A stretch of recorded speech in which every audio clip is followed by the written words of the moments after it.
Buenas, tchê! Sejam bem-vindos aí a mais um episódio da nossa série de podcasts. Você que já chegou até nós, já aproveita, curta, compartilhe e indique para os seus amigos aí esse conteúdo aí que é feito com muito carinho e a gente traz o melhor para vocês. Hoje temos aqui ele que é engenheiro agrônomo, formado pela UFMT, também é especialista em investimentos pela Ambima, né? E trabalha na Stonex como consultor aqui na região do Médio Norte Mato Grossense, até Rondônia, né? Até Rondônia. Até Rondônia. Rafael, seja bem-vindo.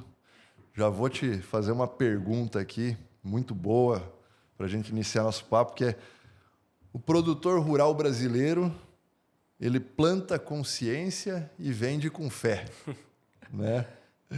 O que falta para o agro abraçar o risco como parte do sistema produtivo aí? Primeiramente, queria agradecer a oportunidade de estar aqui no Buenas Tchê podcast, né, Vinícius? Obrigado aí pelo convite. Então, essa indagação é uma excelente indagação, né? Uma excelente frase. Eu costumo dizer que eu virei um agrônomo Nutella, né? Apesar de ter me formado em agronomia pela UFMT, hoje eu sou mais do ar-condicionado do que do campo, né? A gente vai para o campo um pouco. Mas dentro do currículo, acho que é importante comentar que eu sou filho de produtor também.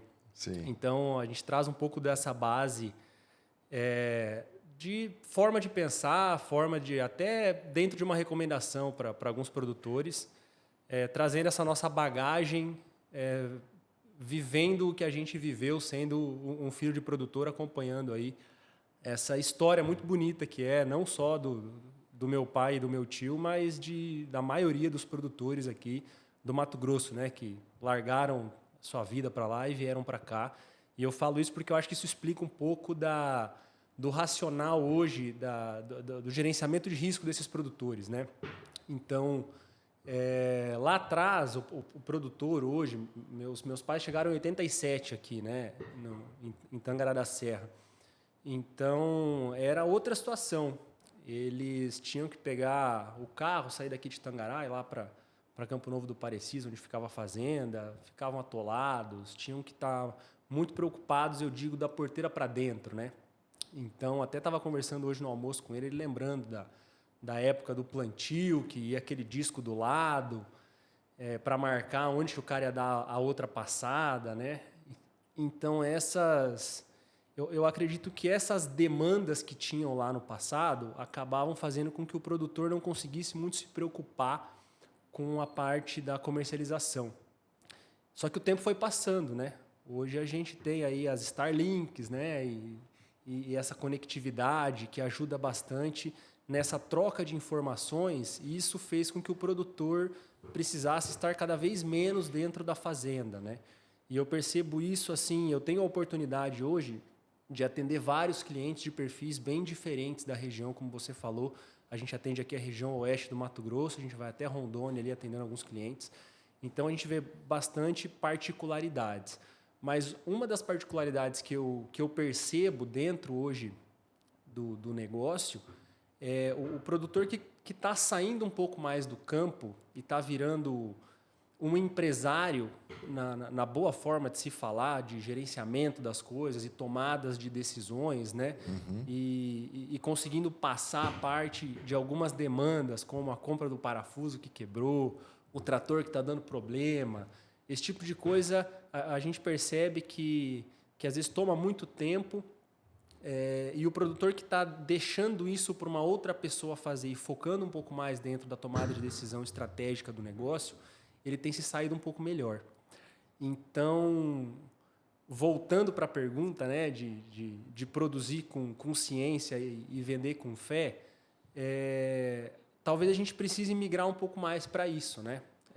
Às vezes, há 30, 40 anos o produtor vem fazendo a mesma coisa e cada vez mais o mercado vem exigindo que ele tome decisões cada vez mais estratégicas. Então, quando você vem para isso, né, essa questão da venda com fé, ainda se tem muito dentro do Brasil. O Brasil é muito novo na produção quando você compara, principalmente com os Estados Unidos. Acho que vamos falar bastante sobre isso ainda, Sim. né? De mercados futuros. O produtor americano está muito mais acostumado com isso, com esse tipo de mercado e tudo.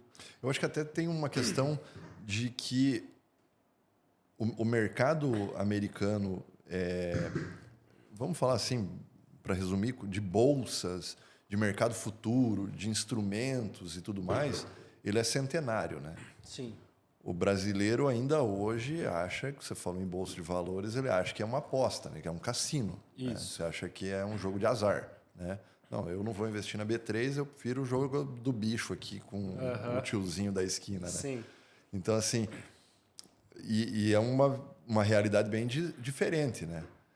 E o americano, ele tem justamente isso já, que ele vem historicamente há 50, 60, 70, 80 anos, de gerações anteriores, pessoas que se aposentaram com aplicações em bolsa, que faziam hedge agrícola e tudo mais, fazendo em bolsa de uma forma natural, né?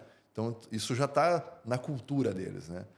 E são instrumentos extremamente seguros e, mais do que isso, importantíssimos, com independência, né? E que muitas vezes, por desconhecimento, medo e até essa questão cultural de ser avesso a um risco que ele não conhece, né? Do produtor muitas vezes colocar o pé onde ele não conhece, que ele fica um pouco mais distante, né? Perfeito. E a gente pode adicionar também, Vinícius, dentro desse receio dessas operações, principalmente, não sei se é a palavra certa, mas às vezes alguns charlatões que vieram vendendo um sonho dentro disso, e a gente escuta várias e várias histórias. Não é difícil você sentar com um produtor e ele te contar uma história de um cara que chegou para fazer alguns investimentos na bolsa e lá na frente a coisa aconteceu completamente o contrário do que ele estava esperando, ou por alguma operação errada que ele fez, ou por o cara ter vendido aquilo de uma forma errada para ele, né? Ou por ser um charlatão mesmo, né? E só tá ali para tomar o dinheiro da classe, digamos assim, né?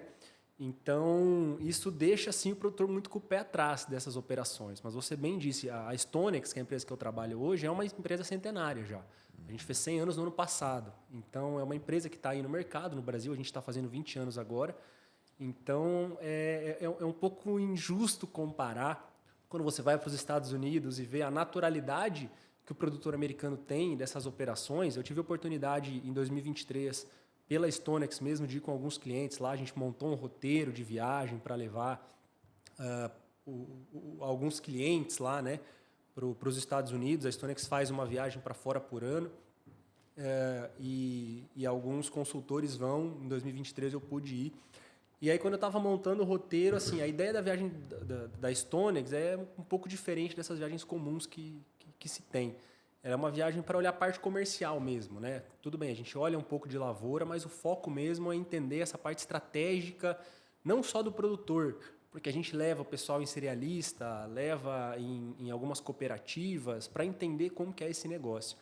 E aí eu saí daqui ajudei a montar o roteiro, né? Porque foi eu e mais um, e saí daqui do Brasil pensando assim, poxa, a ideia é que o cliente que saia daqui do Brasil, da Stonex, chegue lá nos Estados Unidos e olhe a naturalidade que o pessoal tem de fazer esse tipo de operação, que isso é do dia a dia mesmo deles, assim, da parte estratégica. E eu confesso que eu fiquei surpreendido. Eu costumo fazer a correlação de que, assim, você chegar para um produtor americano hoje e perguntar para ele se ele faz esse tipo de operação, poxa, você faz hedge, você trava preço, você olha Chicago e trava Chicago lá, é a mesma coisa que você chegar para um produtor aqui do Mato Grosso e falar assim, mas você trata a sua semente na hora de plantar? Você aduba a terra? Exatamente, você aduba a sua terra. Quando você fazia essa pergunta para o produtor americano, ele ficava esperando algo a mais. Ele respondia, sim, o que mais? O que mais que você quer saber? Óbvio, porque, né? óbvio, o que mais que você quer saber? Então, e aqui no Brasil a gente tem isso, poxa, mas e a questão da chamada de margem, e a questão de não sei o quê, como é que vocês fazem? Faz parte do jogo. A gente está acostumado com isso, a gente já sabe, a gente entende, tem isso e tal. Só que eu brinco com algumas coisas, né? É um pouco injusto comparar, porque os caras estão fazendo isso há mais de 100 anos. Uhum. E no Brasil isso é mais novo, digamos assim, né? E a conta dos caras é mais fácil, porque a gente está acostumado no dólar por saco, real por saco aqui, e eles estão acostumados com o dólar por bushel, que é o que você olha na tela de Chicago hoje, né? Quando você olha na tela de Chicago, você vê o cent por bushel, na verdade. Então, a conta do cara é uma conta muito mais fácil de se fazer. Aqui a gente precisa converter e ver a curva do dólar futuro. Acaba sendo uma conta um pouco mais difícil. Sim, eles já estão na moeda deles. Exatamente. Né? Que afasta talvez também um pouco do produtor. Fala assim, caramba, isso é muito difícil. Para eu entrar nisso, eu vou ter que gastar muito tempo para eu começar a entender como é que funciona. Então, deixa eu continuar fazendo do jeito que eu estou fazendo. Sim. E como que seria o jeito mais fácil de começar, vamos dizer assim? Porque eu acho que a gente vai falar bastante a questão de proteção, né? E não adianta você querer chegar para o cara e acreditar que ele vai ser entrar com todos os sistemas, todas as formas, utilizando todos os instrumentos, né? Ele tem que começar, ele tem que partir do básico, né? Como que seria assim? Qual que é a ideia hoje disso? Contratar a Stonex. Não, tô brincando. Tô brincando. Não, mas assim, hoje você tem várias assessorias e consultorias. Hoje você tem muita informação, até em plataformas como o YouTube e tudo, né? Que te ensinam a dar esse primeiro passo, né?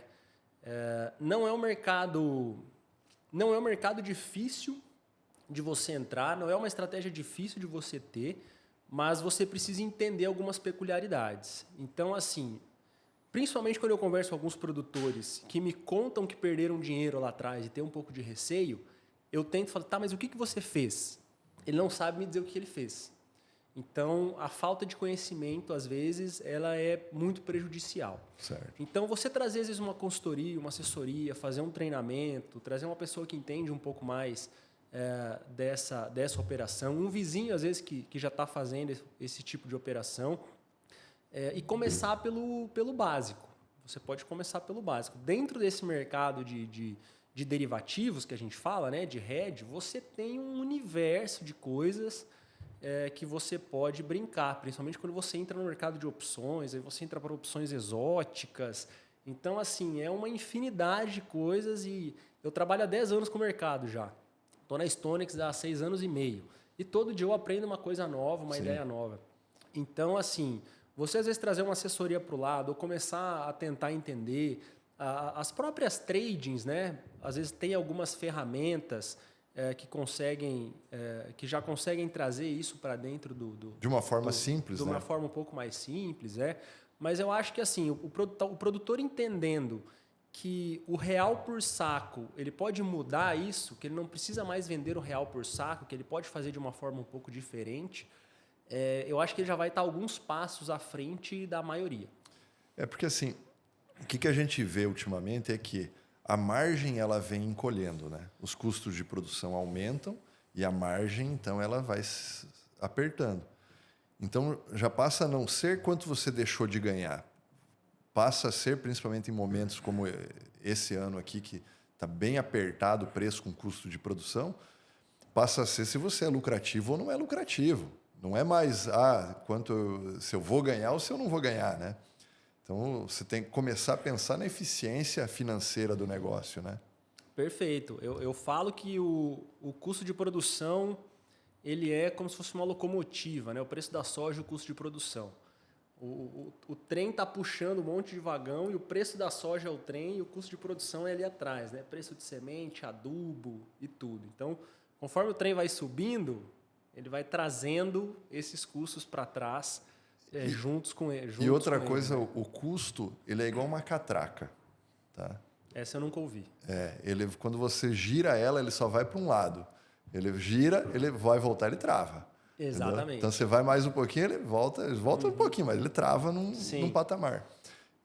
Raras as vezes que você vê que ele realmente, caiu o custo de produção. Isso é só essa quedinha de que aquele gap que tem até travar na catraca, entendeu? Exato. E essa questão de você ser lucrativo ou não, acho que volta naquela primeira pergunta que você fez, né? Antes, você talvez até tinha uma margem para não ser tão eficiente na comercialização.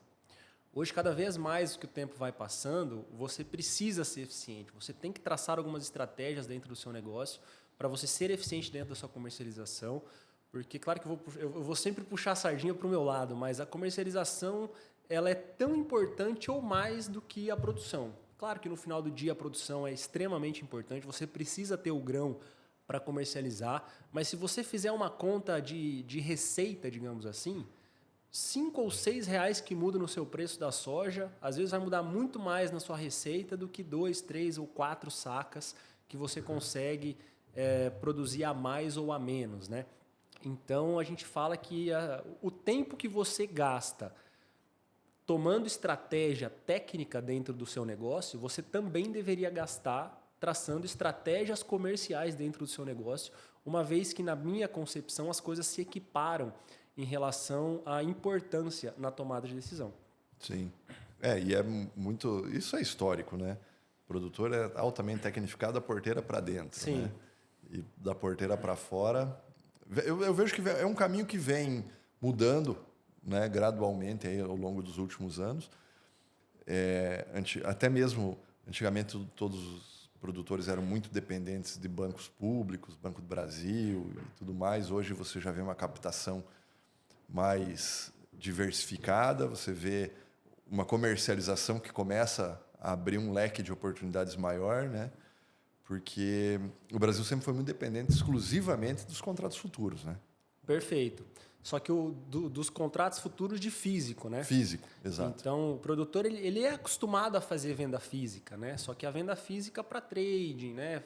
Travando o grão, negociando o grão lá na frente. Então, isso o produtor ele já está um pouco mais acostumado. Até o próprio NDF, que o pessoal fala de dólar também, o produtor até já está um pouco mais acostumado com esse tipo de operação, né? Mas é isso. A ideia é sempre a busca do aperfeiçoamento, né? Principalmente nessa parte comercial. Outra coisa que eu bato muito na tecla, digamos assim, hoje são menos os produtores que fazem esses hedges, essas travas em mercados futuros do que os que fazem dentro da nossa conta, né? Então tem um universo gigantesco ainda para crescer no Brasil.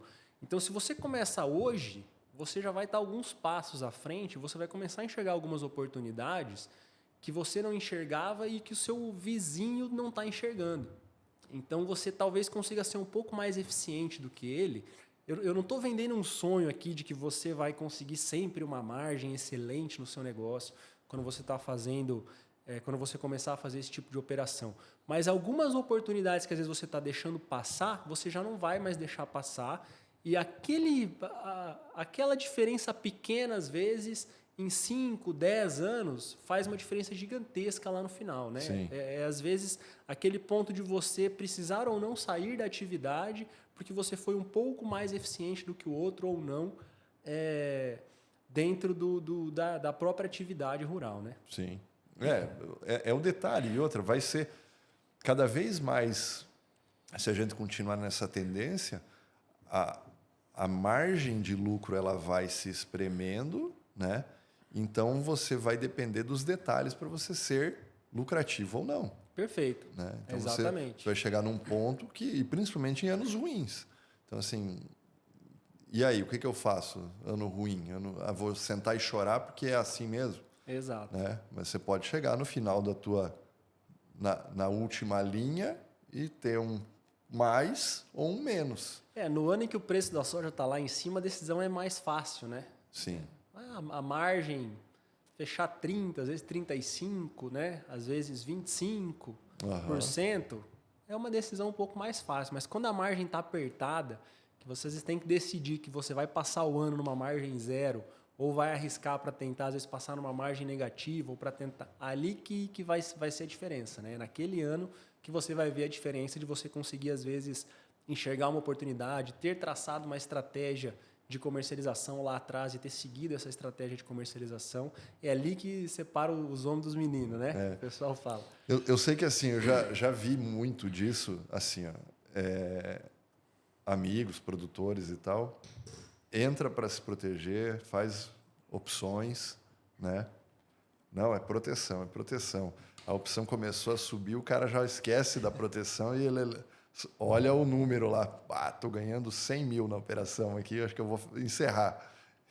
Isso acontece muito ainda? Ou você consegue segurar na cabeça? Não, segura que isso aí é a tua proteção. Isso não é para você estar especulando. Porque muito dessa questão da Bolsa, para o brasileiro, ela vem disso, né? Não da proteção. Ela vem da especulação. Né? Hoje... É porque as coisas elas podem se confundir no meio, como você bem falou, né? Elas podem se confundir no meio da estratégia. Hoje em dia você tem a Bolsa, Chicago, B3, Nova York, que o pessoal que está querendo proteger preço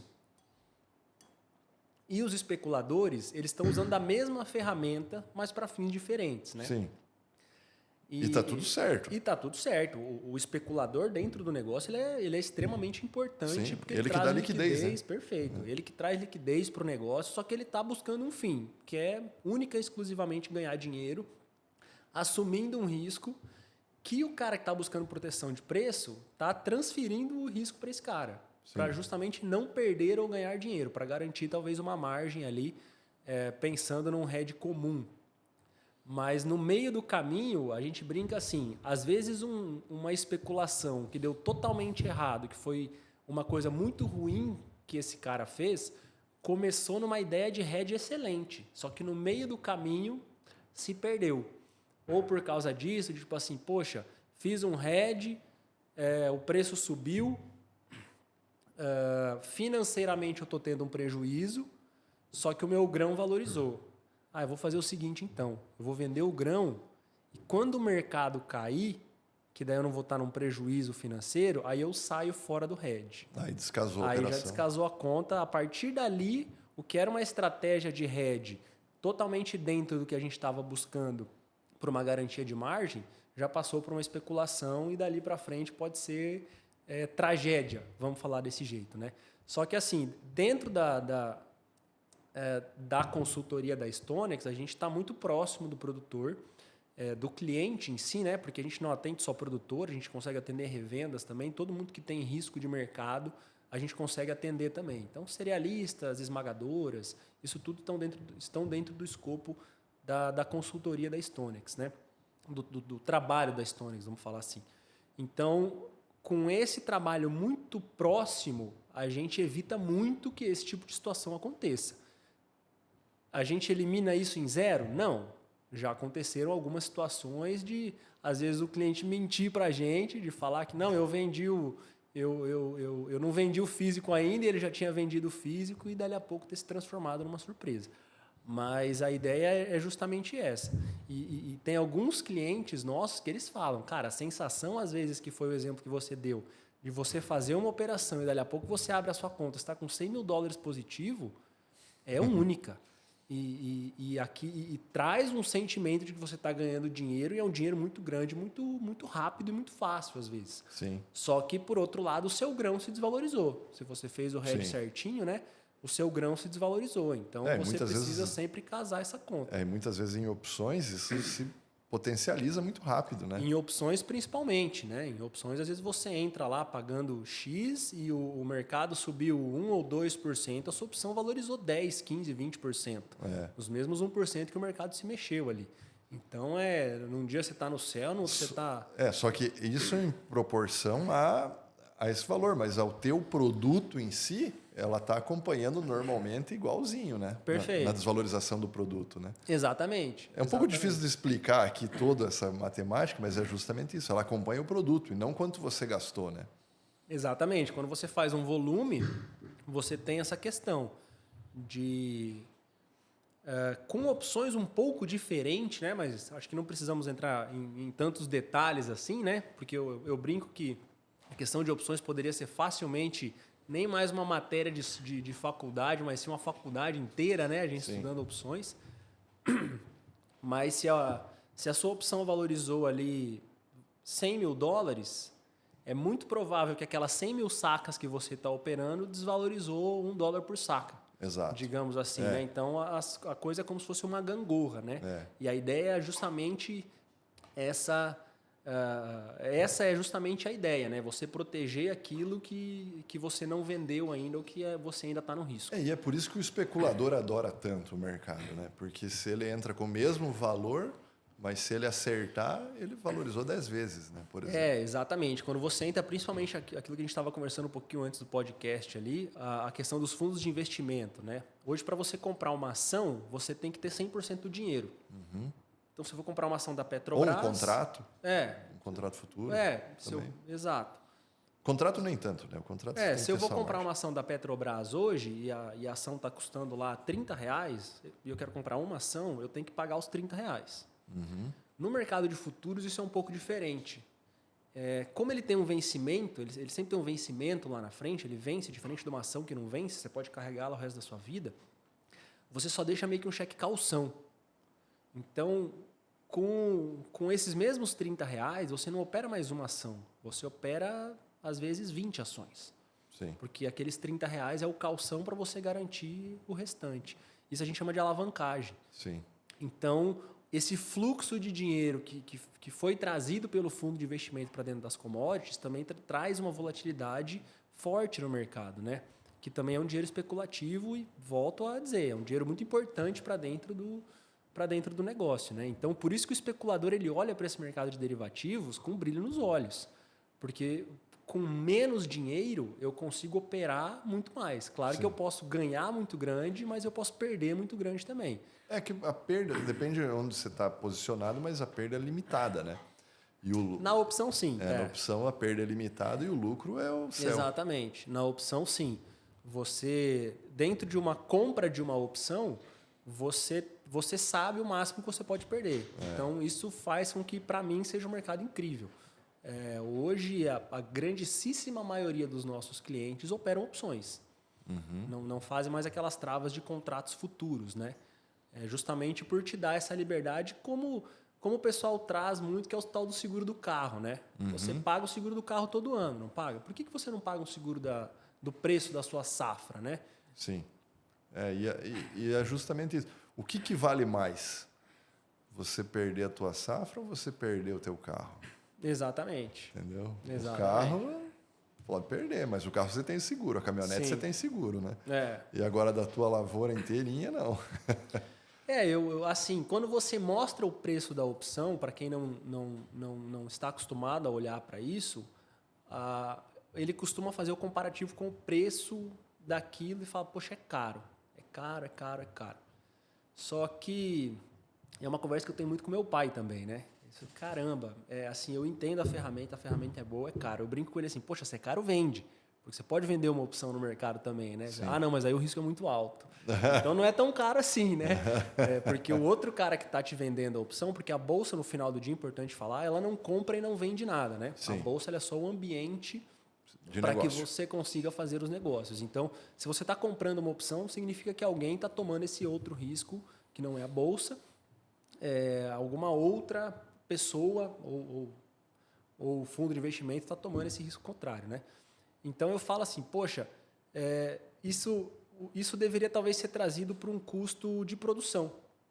Você assumir que esse dinheiro aqui, eu vou assumir isso aqui como custo de produção e vou enxergar isso de uma maneira diferente. Da mesma forma que eu pago o seguro da máquina, eu vou pagar esse seguro de preço também para dentro do meu negócio. E eu te falo assim, em 10 anos, quando você começa a mexer com opções, talvez em 3 anos não vai ter feito sentido você comprar ela, 3 ou 4 anos não vai ter feito sentido comprar ela. 3 anos, o mercado às vezes vai subir, você vai ganhar muito no seu grão que você deixou de vender porque você comprou aquela proteção de preço. E talvez 2 anos você vai ganhar muito dinheiro com a opção em si, né? Só que esses 3, 4, 5 anos que você vai ganhar ou dinheiro no físico que você deixou de vender, ou na própria opção da produção, paga 20, 30 anos justamente por causa disso que a gente está falando. Sim, e você elimina o risco, né? Porque Perfeito. você não sabe, às vezes, especificamente como que você vai estar naquele ano, ou como foi aquele ano, ou, né? Então, assim, você tira fora, esse é um risco a menos. Porque a gente pensa assim, o produtor planta sem saber se vai chover, né? Depois, se vai chover durante o período. Na época da colheita, ele já tem plantio de novo, né? Segunda safra. Então, ele está rezando para que faça seca metade da fazenda e que chova na outra metade. Sim. Né? Então, tem que... o marido reza para uma coisa, a mulher reza para outra, né? Então você tem N variáveis de risco alto. Você não controla o preço em si no mercado. Vai subir, vai descer. Você não controla os insumos. Então, assim, quanto mais você conseguir eliminar alguns riscos ou mitigar eles, você está caminhando para uma proteção muito maior. Então, se você não tira esse risco da minha frente, agora tira esse risco. Se você vai tirando de um em um, lá na frente você está muito melhor, né? Sim. Vamos trabalhar só com o clima aqui, né? Que esse eu acho que vai ser difícil de a gente controlar algum dia. Talvez um pivô, alguma coisa assim, tenta dar uma melhorada. Mas é justamente isso que a gente conversa muito com os nossos clientes, né? Poxa, o pessoal, ele já arrisca tanto, né? Comprando uma semente cara, que é o que a gente está falando, comprando um adubo caro na terra e rezando para chover, que é algo que a gente não consegue controlar. Será que não faz sentido, pelo menos esse risco de preço que ele não pode ser eliminado do negócio, mas ele pode ser mitigado? Será que isso não faz sentido a gente dar uma reduzida, né, nessa questão do risco, reduzir pelo menos esse risco aí, já que a gente está arriscando tanto do outro lado, né? Porque é aquela teoria, não, mas já está muito baixo, nunca vai descer mais, né? Ah, vai. Tá, então qual que é o mínimo que pode descer? Pergunta, eu sempre faço essa pergunta, quando alguém fala, não, isso aqui não baixa mais. Eu falei, tá, esse é o mínimo. Tá, não pode decair mais? Não pode. Puf, a coisa... A conta é assim, né? Aquela teoria, a gente conversou já sobre isso, o cisne negro lá do Nassim Taleb. A única certeza é que em algum momento um cisne negro vai acontecer. Não é que historicamente nunca chegou tão baixo, nunca chegou tão alto. Ele vai chegar uma vez mais baixo e outra vez mais alto. A gente só não sabe quando. Uma falácia que às vezes a gente escuta muito, principalmente pelo lado do produtor, quando o preço está muito baixo, é a questão de, não, mas isso aí não paga o negócio. Está abaixo do custo de produção, então o preço ele precisa subir por causa disso. Isso é uma falácia, porque se tem oferta e não tem demanda, o preço vai descer, né? O preço vai cair, a lei da oferta e demanda. E é aquele negócio, o comprador do seu produto, ele não está nem aí para o seu preço de produção. É a mesma coisa que, poxa, eu vou comprar uma caminhonete e aí o cara de uma marca fala para mim assim, não, mas você tem que entender que eu comprei o meu ferro mais caro, então por isso que eu preciso vender a minha caminhonete nesse preço. Você vai buscar o melhor negócio sempre, né? Você como comprador. E o comprador de commodities em si, não só de grãos, não é diferente. Tudo bem, talvez o cara que consiga segurar, vai segurar um pouco mais e mexe um pouco mais na tabela de oferta e demanda, porque aquela oferta, por mais que ela esteja ali, o cara vai sentar em cima do grão ou vai desincentivar uma produção porque o preço está muito mais baixo. Aquela área um pouco mais marginal, o cara vai deixar de plantar e aí você vai afetar um pouco em oferta, que daí a gente entra naquela outra máxima do mercado que fala remédio para preço baixo e remédio para preço alto é preço alto, né? Mas essa falácia de que assim, não, o preço está nesse patamar, isso aqui não fecha a conta, não fecha a minha conta, não fecha a conta do americano, isso é uma falácia. A gente viu ano passado aí a depreciação dos preços que a gente sofreu, né? Durante muito tempo, principalmente olhando para Chicago, e o comprador não estava nem aí para o preço de produção. Se tem oferta e a demanda é baixa, eu vou comprar sempre o produto mais barato. Sim, né? Se eu tenho estoque, eu estou tranquilo, Exatamente. regular. Exatamente. Então, não existe essa preocupação. Ninguém olha para o outro lado. Isso. Né? É diferente. O mercado, quando a gente está falando em commodities, ele não olha o indivíduo. Né? O indivíduo é mais um que está ali. Né? Tanto é que, quando a gente fala, você fala a produção americana, você não fala o produtor americano em si. Né? É a produção chinesa, o consumo chinês. Né? Você não olha qual que é a indústria que está lá, que essa está sofrendo. Não.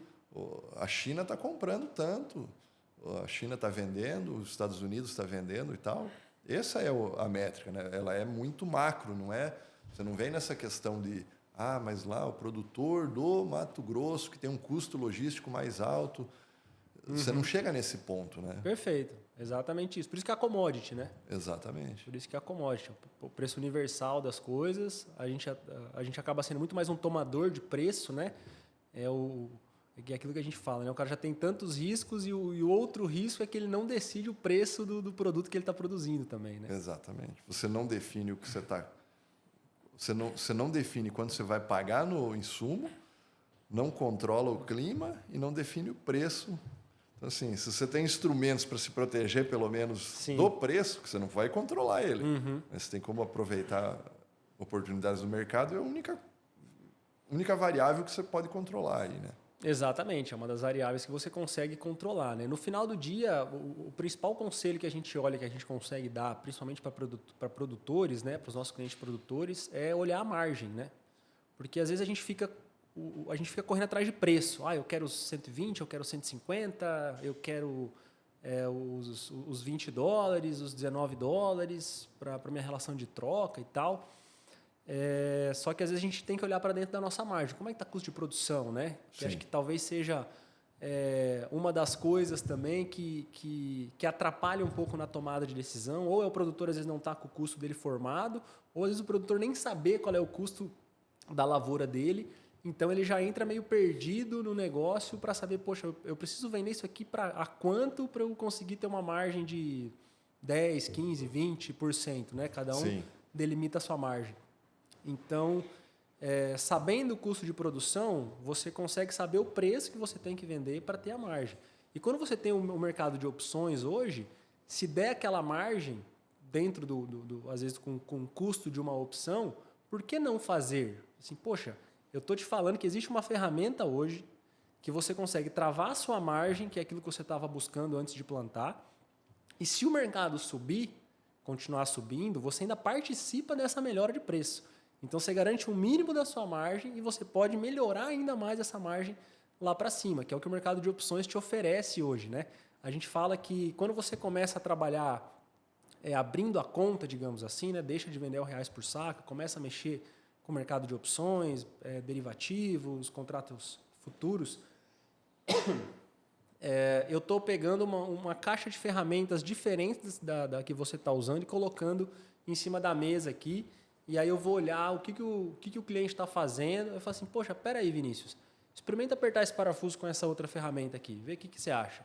Opa, foi melhor para mim, é melhor. Eu não estou querendo mudar a forma. Eu sou muito novo para dizer que eu quero ensinar alguma coisa para alguém, sabe? Principalmente para os produtores que estão aí há mais de 40 anos produzindo, estão inseridos dentro do negócio. Seria muita audácia minha falar assim, não, você está fazendo errado, não é assim que você tem que fazer desse jeito aqui que a Stonex está mandando fazer. Não. A gente quer chegar, olhar, como é que você faz? Não, peraí. Poxa, experimenta essa outra ferramenta aqui, vê como é. Não, eu prefiro a que eu estava usando. Ok, sem problema nenhum.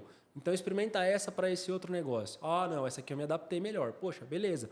Vamos adicionar essa ferramenta nova para dentro do processo estratégico do negócio? Não, show de bola. Essa aqui eu entendi melhor como é que funciona, gostei dela, realmente está melhor de como que eu apertava esse parafuso com a faquinha aqui, essa chave Phillips aqui sua que você me emprestou está melhor. Sim, aí a coisa... E numa forma orgânica, né? Assim, natural, sem querer mudar o conceito todo, né? Perfeito. Toda a cultura que já existe ali, né? Perfeito, porque os caras estão muito acostumados a fazer aquilo que eles faziam, né? A gente fala, principalmente dentro da consultoria, a gente fala que os primeiros anos até de consultoria é muito educacional. Dificilmente o cara vai assinar, e eu não estou falando nem isso para dentro da Stonex, né? Como um todo, assim, para todas as consultorias de mercado. O cara não vai entrar numa consultoria, abrir uma conta e já começar a fazer volumes absurdos de hedge dentro do negócio. Não. Ele vai começar com passos mais curtos para tentar entender como é que funciona a ferramenta. Como eu falei, às vezes você entra dentro de um negócio e no meio do processo, né, que eu falei, começa com hedge, tem uma especulação. Então, no meio do processo, o aprendizado é muito grande também, quando você faz a primeira operação. Então, você não pode ir tão grande assim, você tem que ir pequeno para entender a diferença. Você não vai pegar uma ferramenta nova, um carro novo e já sair dando o máximo dele, né? Sim. A potência máxima. Você vai entender como é que ele funciona primeiro, para daí lá na frente, quando você estiver um pouco melhor acostumado, daí sim você usar o máximo daquela ferramenta nova que você está usando. Positivo. E me fala uma coisa, a gente está falando aí de mercado, mas vamos falar um pouquinho de formação de preço. E a gente tem bastante gente que nos ouve é da cidade, sabe? Por que tem essa diferença de preço tão grande do produto região Mato Grosso, outro Mato Grosso do Sul, Paraná, Paranaguá, Chicago? Por que tem essas diferenças aí? Não, perfeito. Isso é um dos principais negócios da Stonex hoje, né? Que é o que a gente chama de bases. Então, hoje, dentro de uma tomada de decisão, a gente sempre olha essa diferença do preço, que nada mais é do que quanto que está o preço aqui em Tangará da Serra e quanto está o preço lá em Chicago, e eu olho essa diferença. Isso a gente tem histórico aí de 20 anos, né? Que é o tempo que a gente está aqui no Brasil. Você tem toda uma questão, principalmente de preço lá em Chicago, que assim, por mais que o Brasil seja o maior produtor de soja do mundo e o maior exportador de soja do mundo hoje, a gente ainda assim olha a referência do preço de Chicago, que é onde o mundo inteiro olha para a precificação, que vai mudar, a cada segundo está diferente, todo dia muda, todo mês muda a referência do preço, justamente olhando essa questão de tabela de oferta e demanda, né, clima, fundo de investimento, especuladores entrando no negócio ou não. Então, isso é uma das pontas formadoras de preço, que é essa referência de Chicago, que o mundo inteiro olha para ver se a soja está valendo mais ou menos. Ou o milho também, né? A gente acaba focando muito em soja, mas tudo que a gente falou aqui vale para o milho também, e para boi, e para algodão também, né? Para todas as commodities, digamos assim. E aí você tem um outro ponto que a gente chama de prêmio também, né? Que é o prêmio Porto. Vou dar um exemplo rápido, né? Na última guerra comercial que a gente teve entre China e Estados Unidos, a China botou uma taxa de 30% no preço da soja americana. Hoje tem taxa de novo, né? Tem uma taxa vigente hoje da soja. Então, poxa, o principal comprador de soja do mundo falou que botou uma taxa no preço da soja americana, então é bem provável que eles não vão comprar esse produto lá dos Estados Unidos. Então, o que aconteceu com o preço de Chicago? Derreteu, foi lá para baixo. Sim. Só que é o preço referência mundial. O produtor brasileiro olhou, não, mas espera aí, o preço referência está caindo, só que eu sou o único cara que vai ter soja para atender esse gigante que é a China para comprar produto. Eu não vou vender meu produto mais barato, por mais que o preço referência esteja caindo. Então, isso acaba se compensando em prêmio. Então, a gente viu os prêmios subirem muito naquela época lá, né, em 2019. E aí o preço daqui acabou ficando um pouco melhor justamente por causa disso. Então, esse é o prêmio Porto.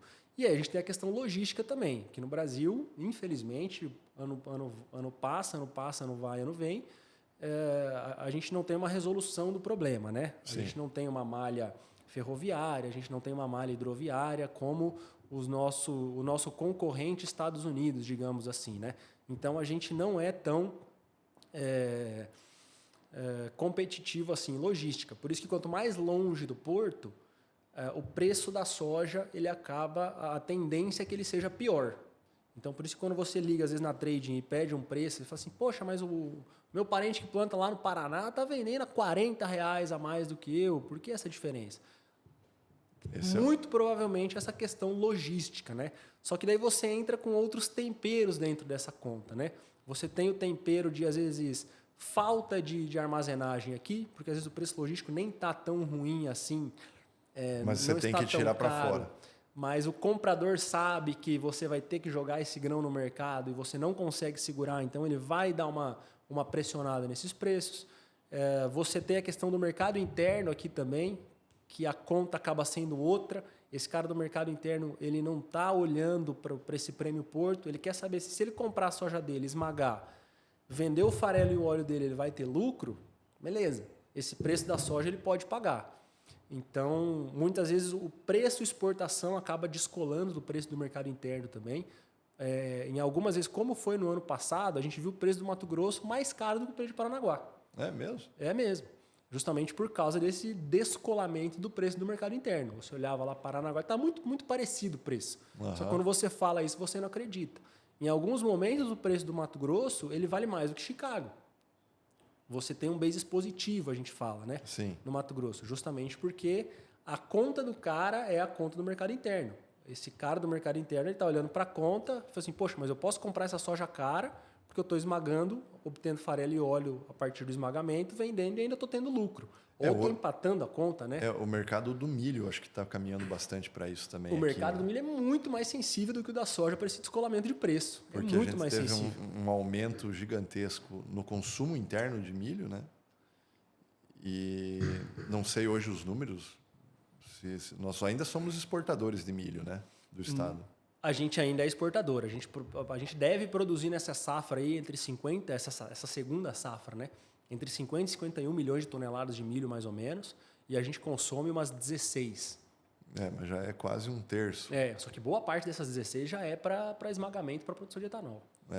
Então você tem etanol, tem alguns frigoríficos, aí você tem já a ração para diversos confinamentos aqui e tudo mais, que acaba pressionando, porque se você já consome um terço daquilo que você produz, já é bastante coisa. E quando você olha para um horizonte para frente, a gente consegue citar fácil aqui 5 novas indústrias de etanol de milho aqui para o estado de Mato Grosso que vão ser construídas nos próximos 5 anos. Fora as que vão duplicar e triplicar de tamanho. Exatamente. Né? Então você vai verticalizar aqui, o que acontece? Tem uma fuga muito rápida inicial do produto, quando vendeu mais do que... Isso acontece muito no milho. É porque assim... Só para a gente trazer para números, né? O Brasil produziu essa última safra de soja 168 milhões de toneladas, né? E a gente consome 56, 57, no máximo 60 milhões de toneladas é o consumo de soja do Brasil. Então a gente exporta aí 108, 110 milhões de toneladas dessa produção. Então, para você ter um descolamento de preço a nível Brasil de Chicago, acaba sendo um pouco mais difícil. Porque por mais que às vezes você tenha uma quebra de safra no Brasil ou uma demanda um pouco mais aquecida fora do Brasil, né, você ainda tem muita soja para exportar. Já o milho, a gente produz aí umas 130 milhões de toneladas mais ou menos, 125, só que a gente consome 87. Então sobra 40, 50 milhões de toneladas para exportação. Então quando você tem uma quebra de safra, você tem que tirar da exportação, porque o mercado interno precisa do produto.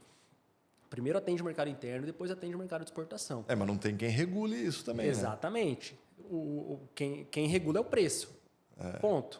Então, assim, às vezes o produtor ele foi avançando bastante na comercialização antecipada do milho para exportação, e aí ou teve uma quebra de safra, ou você começou a ter uma demanda um pouco mais aquecida interna, o preço descola. O preço do milho, quando você olha principalmente esse gráfico de basis que eu falei que a gente tem dos últimos 20 anos para o Mato Grosso, a gente tem para o milho também. Você olha o descolamento do preço do milho, é uma coisa absurda em relação ao preço de Chicago, né? Porque como você tem um mercado interno muito robusto para o milho aqui, isso que você falou é uma verdade. Qualquer exportaçãozinha a mais, às vezes, que você tem, você já bagunça toda a conta de oferta e demanda para o mercado interno aqui, e aí você vê o mercado interno maluco atrás de produto. E a gente tem um histórico, principalmente isso que a gente falou até antes dos contratos futuros físicos, né? No qual os produtores já fazem essa venda e boa parte dessa venda já está endereçada à exportação. Exatamente. Então, quando você fez a antecipação disso, você ficou sem o disponível para vender aqui. Exatamente. Nossa, Vinícius, tem muita oportunidade dentro dessa abertura da conta, digamos assim, de você começar a olhar para Chicago de uma forma, basis de outra forma, dólar de outra forma, para o milho também, principalmente para esses descolamentos de preço, sabe? Que às vezes você consegue garantir na conta uns 45, 46 reais trazendo para preços de hoje, assim, né? E que se você se descolar esse preço, você está com o físico na mão, você ainda está com o físico com você não vendeu o físico ainda, né? E você consegue participar desse descolamento de preço que às vezes chega a 30 reais da diferença do preço do mercado de exportação, né? E eu sempre digo que assim, esses 30 reais, eles são 30 reais que normalmente são lucro. Sim. Porque esse não vem com embutido nenhum custo a mais, nem nada. E se você não está exposto ao risco... Porque uma coisa é você arriscar 30 reais a mais por saco, outra coisa é você estar protegido e ganhar 30 reais a mais por saco. Tem uma diferença muito grande nisso. Exatamente. Principalmente quando você joga isso para 10, 15, 20, 30 anos de operação. Isso. Né? Então, nós estamos falando, não, mas eu ganhei agora aqui, ó, e não paguei esse R$1 por saco ali que eu podia ter gasto. Né? Sim. Beleza, mas e se tivesse o mercado tivesse feito o caminho inverso. Perfeito. É aquele negócio, você nunca sabe o dia que você vai bater o carro, né? Se você soubesse, você comprava o seguro só para aquele dia, né? Então você precisa comprar todos os anos para que você consiga, no momento em que o mercado descola, ou que aparece a oportunidade de uma opção, por exemplo, para você melhorar o seu preço, né? Você está preparado porque você já fez o seguro antecipado. E tem uma questão que é o seguinte, vocês mesmos, consultorias, todas são, mas isso serve para todo o mercado financeiro e econômico. Os economistas sempre erram, né? Sempre. Sempre, Você pode ter uma perspectiva, uma previsão, mas é impossível você ter um controle de mercado. Né? Não tem como. O que eu brinco com os clientes é assim, a StoneX nunca vendeu uma consultoria de preço. Fala assim, me contrata que eu vou te falar quando que Chicago vai subir ou cair, quando que o preço vai subir ou cair. Eu não sei se isso existe, sabe? Todo mundo fala que não, só que talvez exista, mas se o cara sabe para onde o mercado está indo, ele está bem quietinho na dele, não está em Campo Novo do Parecis, em Tangará da Serra, está em outro lugar, não está vendendo consultoria para ninguém. Ele está só fazendo as operaçõezinhas dele ali e ganhando dinheiro. Né? Cara, exatamente, porque o cara entra no mercado de opções com R$10.000, ele sai em um ano com $1 bilhão. Se ele souber para onde o mercado vai. Para onde o mercado. Cara, é a coisa mais fácil. Qualquer um de nós. Sim. Se você chegar aqui com uma caderneta futura aqui, né? E nessa caderneta tem o preço diário dos próximos 365 dias. Pronto. Mas não precisa ainda dos 365, pode ser só o de amanhã. Pode ser só o de vamos amanhã. dizer assim, eu tenho bem pouco dinheiro aqui, eu preciso de 365 dias. Cara, não tenho que... Sim, não exatamente. Tenho que, né? E se fosse uma matemática fácil dessas, né? Sim. E a gente sabe que não, é totalmente distinto disso, né? A única certeza que você tem é que você não tem certeza de nada. Né? Exatamente. Aí a gente volta naquela questão dos charlatões que a gente conversou antes, de que às vezes o cara veio vendendo isso pro produtor, né? E o produtor ficou muito com o pé atrás, porque o cara entrou, errou, e às vezes errou grande, e aí falou assim, poxa, mas... eu vou nas reuniões, às vezes, com os clientes, e eles falam assim, a gente faz a reunião, tal, mostra mercado e tudo, né? A gente nunca fala se Chicago vai subir ou cair, porque a gente não sabe.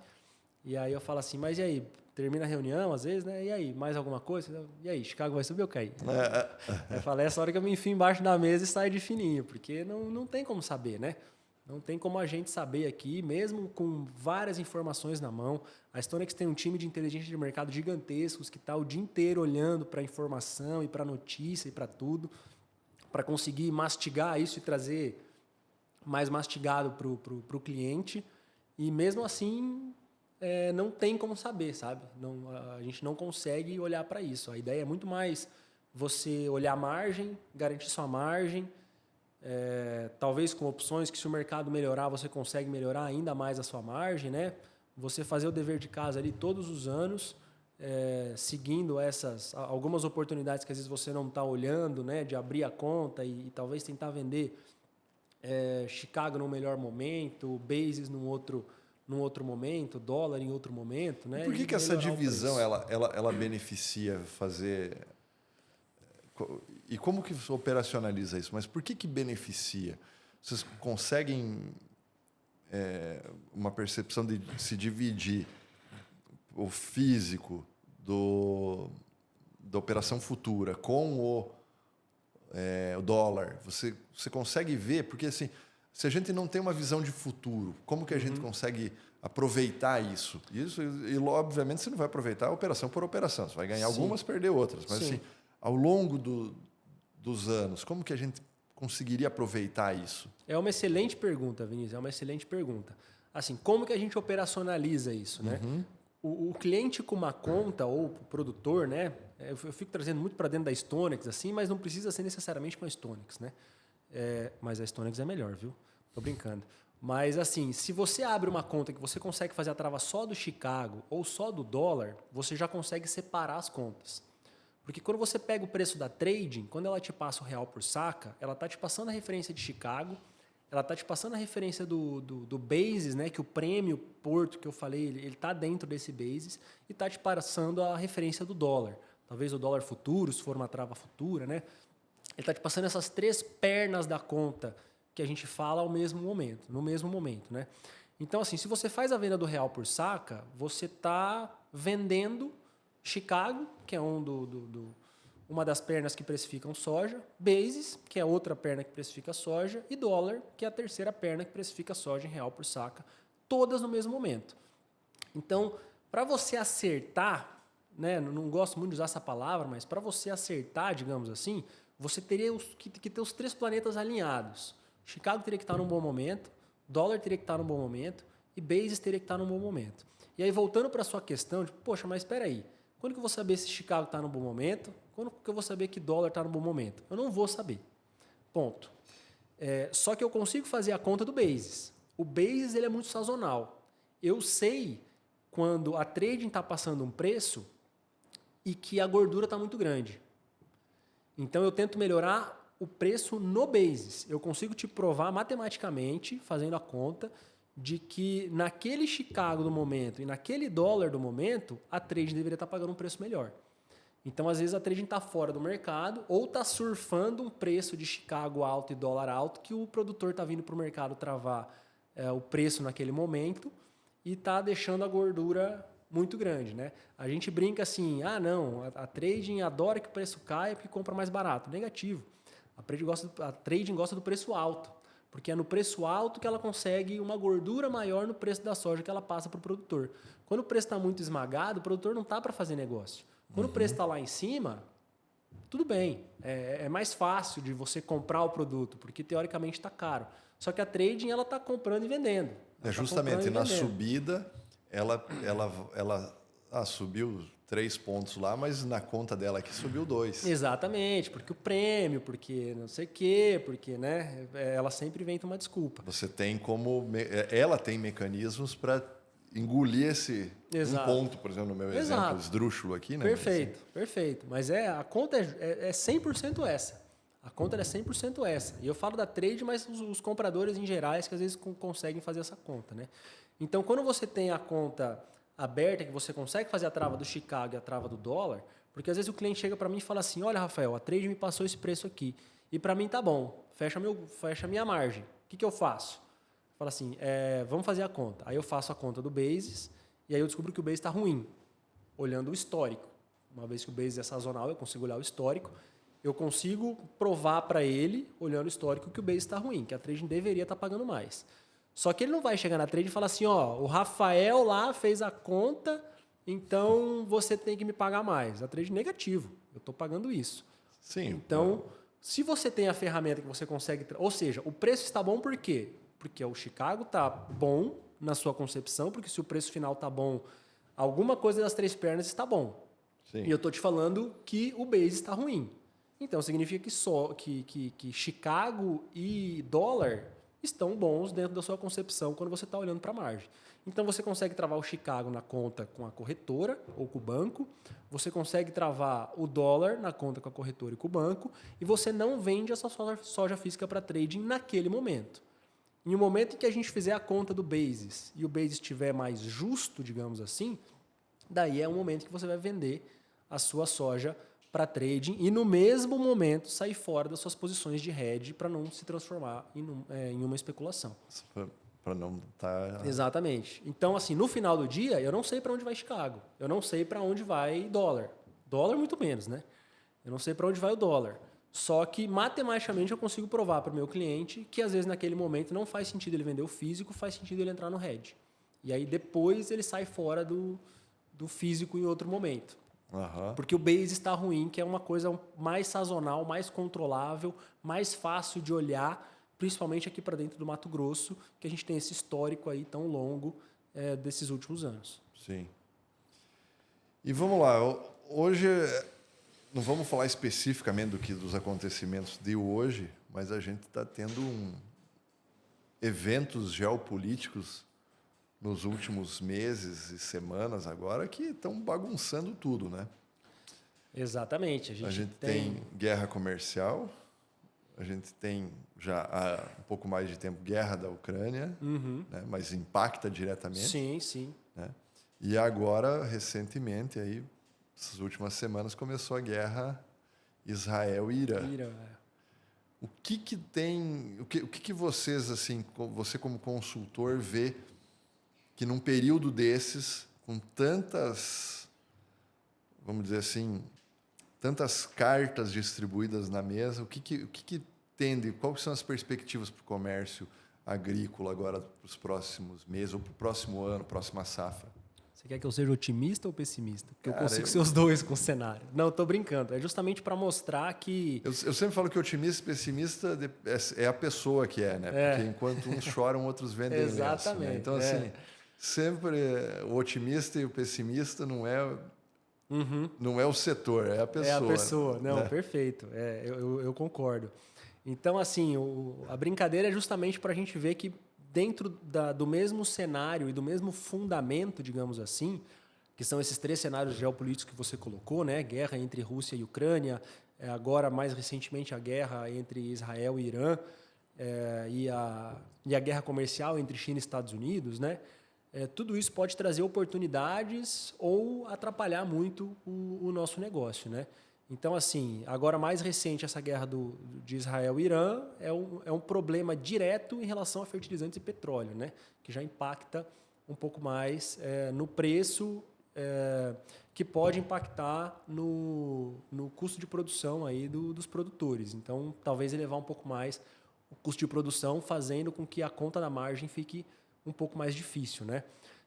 Por outro lado, a guerra entre Rússia e Ucrânia tem feito com que a Rússia produza um pouco menos de milho, né? A Rússia, dentro do cenário, ela é uma importante exportadora de milho, acaba exportando muito próximo do Brasil, mas como eles estão produzindo um pouco menos ali, você já tem esse milho que não vai ser um milho ofertado. Claro que assim, é pouca coisa, porque o mercado de milho é muito grande, né? A gente está falando aí de produções de 1,2 bi de toneladas por ano, enquanto a soja é umas 440, mais ou menos, milhões de toneladas por ano. Então, quando eu falo 10 milhões de toneladas de um, eu teria que falar 20 milhões de toneladas do outro, né? Que é para o milho. Então, acaba não impactando muito, Mas assim, se a gente levar em conta que as reservas mundiais elas viram em torno de 3, 4% da produção, não é mais ou menos essa conta? Essa conta de reserva é complicada, porque você precisa... Como que você faz essa conta, né? Você pode pegar o departamento de agricultura, de oferta e demanda de agricultura dos Estados Unidos, lá, que é o USDA, que é como se fosse a Conab aqui do Brasil. Sim. Eles tiram uma fotografia do mundo, do estoque do mundo no dia 31 de agosto de todos os anos. Só que, poxa, se eu pegar o estoque de soja brasileiro em 31 de agosto, eu ainda estou com um monte de estoque, né? Então, depende muito como eu faço a conta, né? Eu posso chegar nos 3% também, que seria pegar, tipo assim, todas as entre-safras, eu chego próximo desse número. Mas é que daí você falou, por exemplo, se você tirar a produção da Rússia ali de exportação, o que é 40 milhões de toneladas? Da Ucrânia, né? Da Ucrânia? Da Ucrânia por aí, milho. em torno de 40 milhões. Então, se a gente pegar 40 milhões em 1 bilhão, a gente tem 4%. Você está tirando o estoque mundial. Pode parecer pouco, sim, exatamente. Mas o impacto do preço está aqui, né? Exatamente. Eles devem reduzir aí umas 10 milhões de toneladas, aí, talvez um pouco menos do que isso, né? Em relação aos anos em que eles... É que às vezes não é no volume todo da produção, né? Mas é no fiel da balança, sim, né? Só que daí você tira um pouquinho aqui, tira um pouquinho ali, tira um pouquinho acolá, né? Tanto é que quando dá uma crise em determinado país, seja hídrica, seja não sei o quê, não, mas é pouco, relativamente a tudo.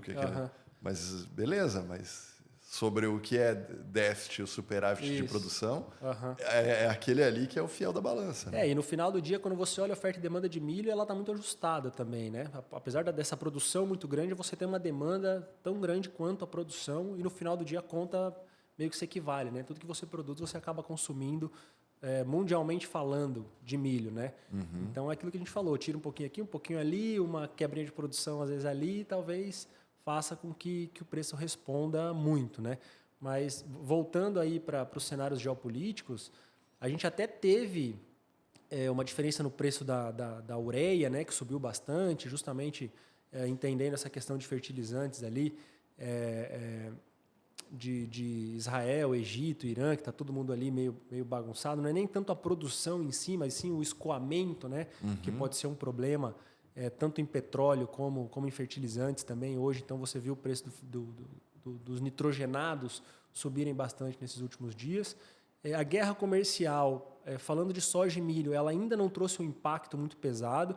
A gente tem visto prêmios de soja um pouco mais fortes do que a gente costuma ver para essa época do ano no Brasil. Você tem prêmios mais fortalecidos, porque a China tem vindo se abastecer bastante da soja brasileira. Só que, por outro lado, você teve um recorde de safra do Brasil de produção, que você consegue atender 100% da demanda da China sem problemas. E a guerra comercial foi no momento de entre-safra dos Estados Unidos, que devem cumprir o programa de exportação deles, que é perto de 50 milhões de toneladas também para esse ano. Então, talvez pode impactar no programa de exportação do próximo ano comercial que eles falam, né, que começa a partir do dia 1º de setembro. Então, você ainda não teve impactos muito significativos que eu pudesse vir aqui e falar assim, não, isso aqui mudou muito por causa desse cenário, por enquanto. Tirando esse preço da ureia, que acabou subindo significativamente. Sim. Mas como a guerra ainda é muito cedo, né, começou há muito pouco tempo, isso pode... A gente terminar o podcast aqui, o negócio escalonar de uma maneira absurda, ou eles apertarem as mãos e se acertarem e voltar tudo como era antes, ou a gente daqui para frente ser uma coisa completamente diferente em relação a preço, né? Porque a gente vê essa mudança principalmente quando a China entrou no mercado, né? 25 anos atrás, Sim. 28 anos atrás, 30 anos atrás, vamos colocar, que ela começou a importar soja, milho americano, brasileiro, e foi escalonando, né? E coisas que antes não tinham. Isso é uma mudança de paradigma mundial. Você colocou 1 bilhão de pessoas comendo mais Perfeito. e melhor, né? Aham. Que a China hoje ela já é o maior importador. Há muito tempo ela é o maior importador de soja, né? De milho nem tanto, porque ela tem uma produção significativa, né? Sim. Ela produz mais ou menos o que ela consome, ela produzia mais ou menos o que ela consumia. Agora ela começou a exportar. Agora começou a importar, né? Agora a produção não tem acompanhado o crescimento mas ainda não diz muito a que veio ainda a importação chinesa de milho, né? Tanto que assim, as aprovações de importação de milho brasileiro saíram há pouco tempo. E não por um problema do milho, né? E sim porque a China não importava milho na época. Começou a importar 4 anos atrás, 5 anos atrás, uma importação um pouco mais agressiva, um pouco mais robusta, assim, justamente porque a tabela de oferta e demanda deles começou a ficar deficitária, né? Sim.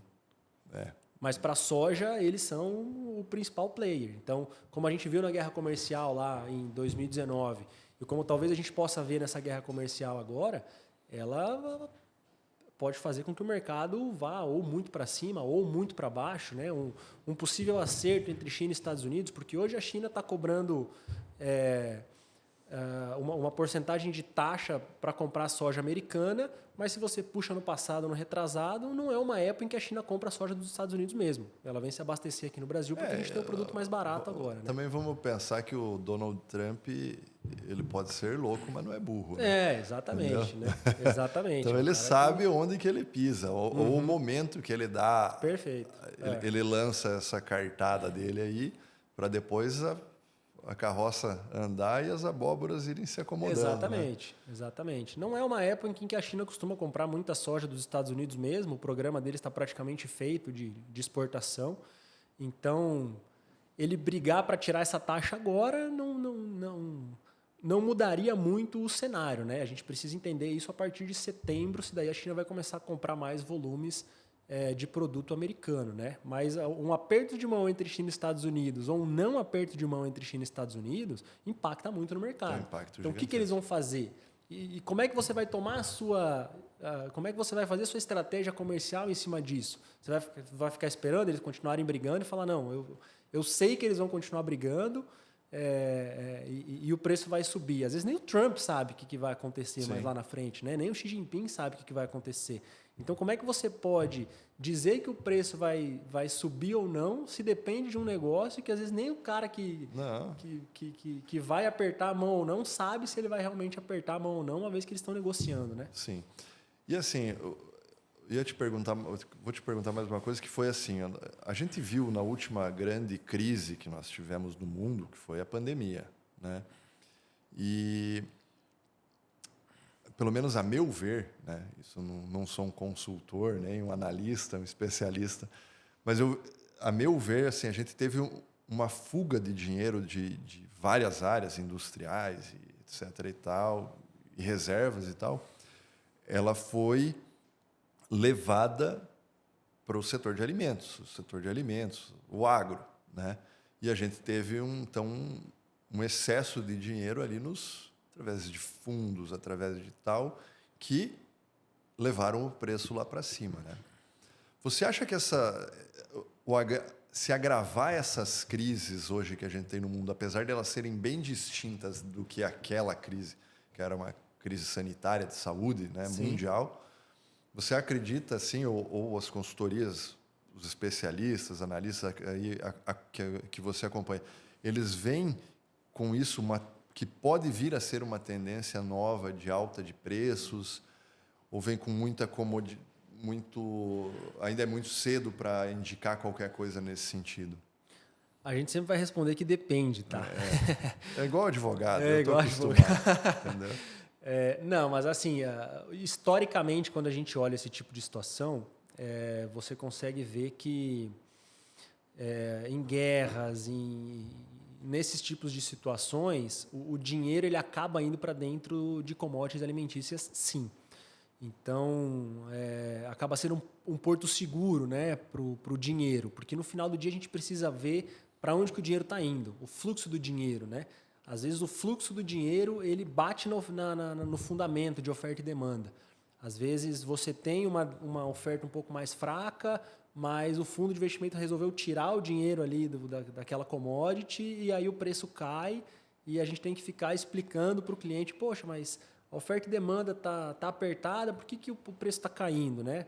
É simplesmente essa questão do fluxo de dinheiro. Ou o contrário, como pode ser que aconteça. A gente vem aí de produções de soja recordes nos últimos anos.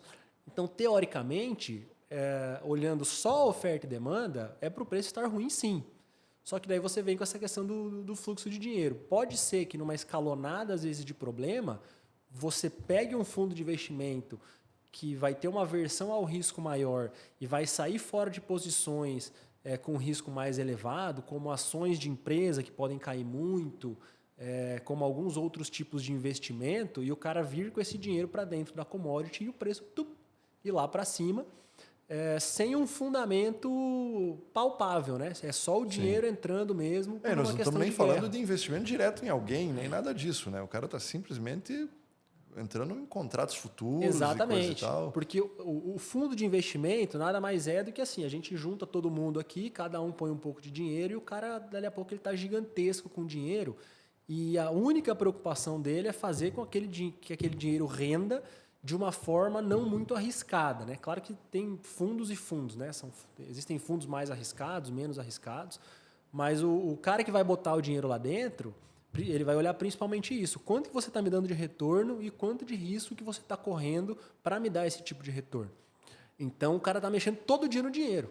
Então, quando acontece uma situação dessa, ele vai mexer no dinheiro, de tirar o dinheiro de alguns investimentos e talvez jogar esse dinheiro para investimento de commodities e a gente vê o preço subir caso a gente tenha um escalonamento e caso esse problema perdure por bastante tempo, né? A gente vê que o dinheiro ele acaba entrando justamente quando o problema perdura. O problema vai perdurando, você vai vendo um problema de abastecimento e aí o alimento é aquele negócio, caramba, ninguém vai deixar de comer. Para onde que eu vou botar o dinheiro? Eu vou botar o dinheiro para o alimento. Sim. E é uma coisa longa, né? Assim, não é uma coisa curta. E a gente tem que pensar também que existem... esse não é o dinheiro de um fundo pequenininho aqui, brasileiro e tudo mais. Né? Nós estamos falando em fundos soberanos, né? Nós estamos falando em reservas gigantescas, né? Sim. Fundos operando ou trilhões, às vezes. Que daí quando ele movimenta isso e aponta para o lado do agro, isso, né? Do mesmo jeito que quando ele sai. Né? Que foi o que aconteceu no ano passado, né? O fundo ano passado ele apostou na queda do preço e ele esmagou o preço da soja de uma maneira em que o produtor acabou sofrendo bastante, né? Sim, então quando esses fundos saíram, ele é horrível, porque você esmaga o preço lá embaixo. Exatamente. Né? E você esvazia a banheira, né? Você tira algo grande ali, esvazia, fica lá embaixo. E do mesmo jeito, quando você Exato, porque é a conta de compradores e vendedores, né? Essa questão do fluxo de dinheiro. Você tem lá um número de compradores e vendedores. Se você dentro da bolsa tem mais comprador do que vendedor, o preço sobe. Sim. Se você dentro da bolsa tem mais gente querendo vender do que comprar, o preço cai. Então, se o fundo, que a gente fala, mas é um fundo, só que ele representa um volume muito grande, né? Então, ele pode trazer um volume muito grande de compra ou trazer um volume muito grande de venda para o negócio, que faz o mercado se movimentar de uma maneira fora do fundamento, digamos assim. Sim, que daí você vai falar aí de BlackRock, vai falar do fundo soberano lá da Noruega, né? Sim, vai alguns fundos gigantescos aí. Os fundos árabes lá também, os fundos soberanos. Né? Estão todo dia mexendo no mercado. A gente acompanha muito essa questão da posição dos fundos para tentar entender se o preço, às vezes, ele está sobre ou subprecificado. Né? Então, quando você vê... Claro que isso não indica se o mercado vai subir ou cair, né? Mas você consegue ver, às vezes, se o fundo está muito comprado naquela commodity, você tem um prêmio porque o dinheiro está dentro daquela commodity. Sim. Ou o contrário, se ele está muito vendido, você tem um prêmio negativo dentro daquilo ali, olhando tabela de oferta e demanda. Um deságio, né? Um deságio, porque o fundo está esmagando aquele preço ali. Uhum. É justamente isso. E tem que acompanhar, porque é justamente o que aconteceu na pandemia. Na pandemia você tinha uma gordura sobre o preço, que ela era, vamos dizer assim, artificial, mas muito produtor, principalmente que estava sem conhecimento técnico, acreditou que aquele era o novo normal, né? Exato. Assim, não, o novo normal são preços de R$160, nunca mais cai. Chegou a bater picos de 180, 200 Sim. aqui na nossa região.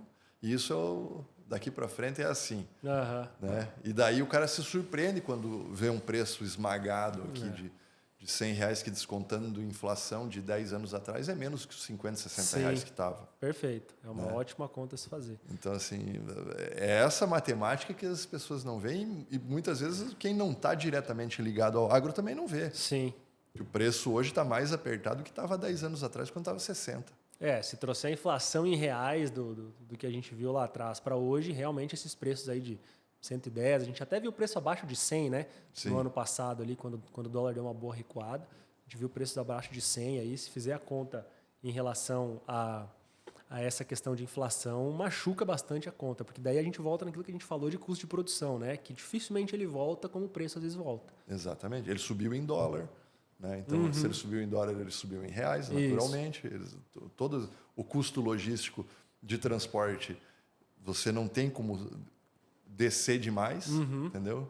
Ele também é uma commodity, né? Sim, o transporte também é uma commodity, mas você chega num ponto que o caminhoneiro não vai sair de casa, o caminhão não vai sair do pátio. Não vai fazer sentido o cara Não faz trabalhar, sentido. Né? Mesmo que tenha parcela para pagar, que tem isso, tem aquilo, mas fala, não, mas nesse preço não faz sentido. É melhor eu ficar parado aqui, né? E é a mesma coisa, só que o problema é que o ciclo do produtor ele é anual. Então, se ele colocou hoje, ele não tem o que fazer. O caminhão... Ele, no máximo, ele tem que voltar para a base. Sim. Né? Para ele não ficar dormindo. Ele pode escolher, né? Ele pode escolher transportar soja hoje e amanhã transportar outra coisa, né? O produtor, se ele plantou soja... Ou se ele não tiver, fala, não, o preço está muito ruim, eu paro, que é melhor eu parado do que...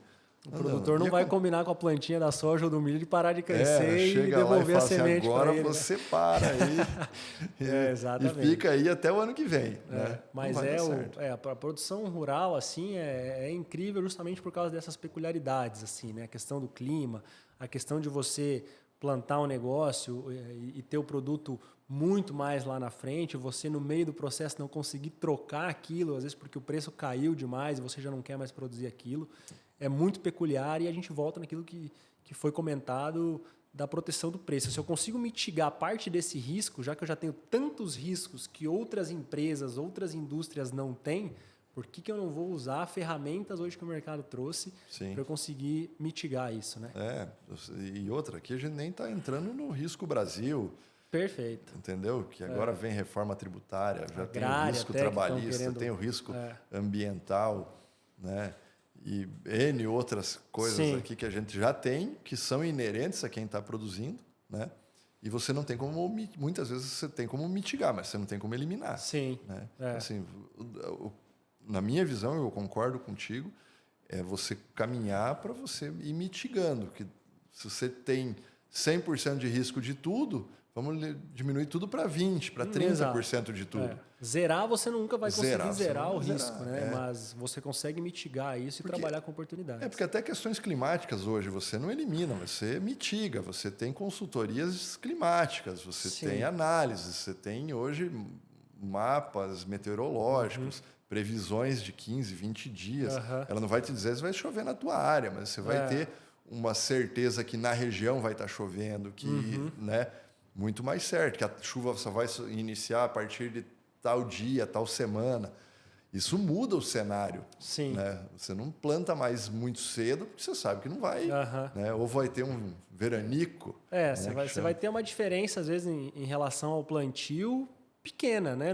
Talvez no final do dia, porque no final do dia você vai plantar, né? E você não vai querer perder a janela. E, por mais que às vezes o mapa esteja mostrando uma chuva melhor para daqui tanto tempo e faça sentido você esperar um mês para plantar, você não vai fazer, né? Dificilmente você vai fazer muito isso. Tempo, né? É muito tempo. Mas às vezes você pode optar por qual área você vai plantar agora. Exato. Né?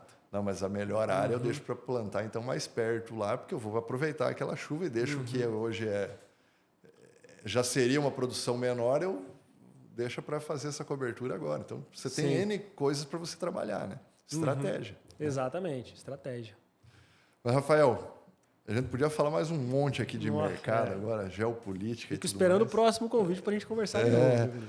Pode ter certeza, foi um prazer te receber aqui. Muito obrigado. Se quiser mandar um abraço aí para quem está nos assistindo aí. Um abraço a todos aí que estão assistindo, que acompanham, que seguem o Buenas Tchê. Eu sei que vocês colocam ali os perfis também, né, tanto da Stonex como o meu ali. Fiquem à vontade para seguir.